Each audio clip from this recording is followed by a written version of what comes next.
And what you'll notice is, as we go back in time, you'll see some very bright reds and greens next to one another. So right here, this was in the vicinity of Barbers Hill Road where it intersects FM 1942. That's the tornado that picked up by the radar. And here's a look at that video that comes to us from Deepa Singh out of Baytown. And there you can see that very well-defined funnel cloud.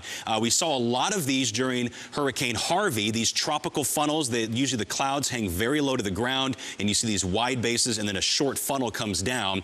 Normally they don't last very long, but this one appears to have tracked for at least a few miles into Chambers County. So that's the view of the tornado confirmed that has touched down in eastern Harris County, northeast corner of Harris County, and has now moved eastward into Chambers County. Let's go back to the radar. We're not seeing that sign of rotation on the radar anymore, so that's a good sign.